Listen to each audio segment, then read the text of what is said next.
Halo teman-teman semuanya, apa kabar? Semoga selalu baik ya. Nah, pada kesempatan kali ini kita akan mempelajari tentang simbiosis. Dalam kehidupan manusia, manusia pasti selalu berhubungan dengan orang lain. Manusia membutuhkan manusia lain. Nah, selain manusia sebagai makhluk hidup yang lain juga sama ya, pasti akan membutuhkan makhluk hidup yang lain, pasti akan berhubungan dengan makhluk hidup yang lain. Hubungan antara makhluk hidup dengan makhluk hidup yang lain ada istilahnya, yaitu simbiosis. Apa sih yang dimaksud dengan simbiosis itu? Simbiosis adalah hubungan timbal balik antara dua makhluk hidup yang saling berdampingan. Kata simbiosis itu berasal dari bahasa Yunani, yaitu sim artinya dengan dan biosis artinya kehidupan. Simbiosis merupakan suatu interaksi yang erat antara dua organisme yang berlainan jenis. Sedangkan simbion adalah sebutan untuk makhluk hidup yang melakukan simbiosis tersebut. Nah, sekarang kita pelajari satu persatu ya tentang simbiosis.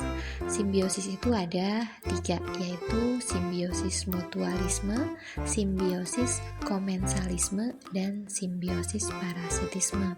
Kita coba bahas dulu yang simbiosis mutualisme. Simbiosis mutualisme adalah hubungan sesama makhluk hidup yang saling menguntungkan kedua belah pihak. Sesuai dengan namanya, mutualisme, masing-masing individu ini akan mendapatkan mutu atau mendapatkan untung. Contoh simbiosis mutualisme misalnya hubungan antara bunga dengan lebah. Lebah membutuhkan madu yang terdapat pada bunga sebagai makanannya. Bunga membutuhkan lebah untuk membantu terjadinya proses penyerbukan. Contoh hubungan komensalisme atau simbiosis komensalisme yang lainnya yaitu hubungan antara kerbau dengan burung jalak. Kerbau memperoleh keuntungan dengan habisnya kutu-kutu yang menempel di tubuhnya sehingga ia tidak gatal lagi ya. Sedangkan burung jalak itu akan merasa untung karena mendapatkan makanan berupa kutu dari tubuh kerbau tersebut. Berikutnya mari kita pelajari tentang simbiosis parasitisme. Simbiosis parasitisme adalah hubungan antara makhluk hidup di mana pihak yang satu mendapat keuntungan, sedangkan pihak yang lain dirugikan. Contoh simbiosis parasitisme misalnya benalu dengan inangnya. Benalu itu termasuk tumbuhan biji dan berdaun hijau. Akar benalu itu tidak sempurna ya, sehingga tidak mampu menyerap air dan zat hara dari tanah.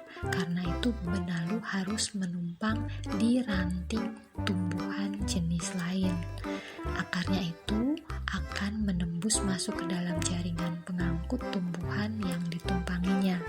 Kemudian benalu akan menyerap sari-sari makanan zat hara dari tumbuhan tersebut. Benalu diuntungkan karena mendapatkan air dan zat hara, sementara tumbuhan yang ditumpanginya itu mengalami kerugian karena zat hara yang ia peroleh dari dalam tanah dan air itu akan diserap oleh benalu sehingga tidak bisa digunakan oleh tumbuhan tersebut. Biasanya ranting dari tanaman tersebut yang ditumpangi benalu itu akan mengecil, kurus, dan ada kemungkinan akan mati. Contoh yang lainnya misalnya simbiosis antara tali putri dengan inangnya. Tali putri itu akan langsung mengambil sari-sari makanan yang sudah diolah melalui proses fotosintesis ya. Jadi tali putri hidup dengan mengambil hasil dari fotosintesis dari tumbuhan inangnya. Ini tentunya sangat merugikan dari tumbuhan inangnya dan menguntungkan tali putri tersebut. Contoh simbiosis parasitisme yang lain misalnya antara cacing tambang dengan manusia. Jadi cacing tambang yang hidup di dalam usus manusia. Cacing tambang itu termasuk jenis cacing di dalam perut yang sangat merugikan karena selama hidupnya cacing tambang itu akan mengisap darah dari inangnya, yaitu usus kita, sehingga penderita akan mengalami anemia akut, akibatnya akan kekurangan darah. Cacing tambang ini dapat menular melalui kulit kaki yang terinfeksi larva cacing, terbawa ke usus melalui pembuluh darah dan akhirnya menetap di usus halus. Nah, sekarang berikutnya tentang simbiosis komensalisme.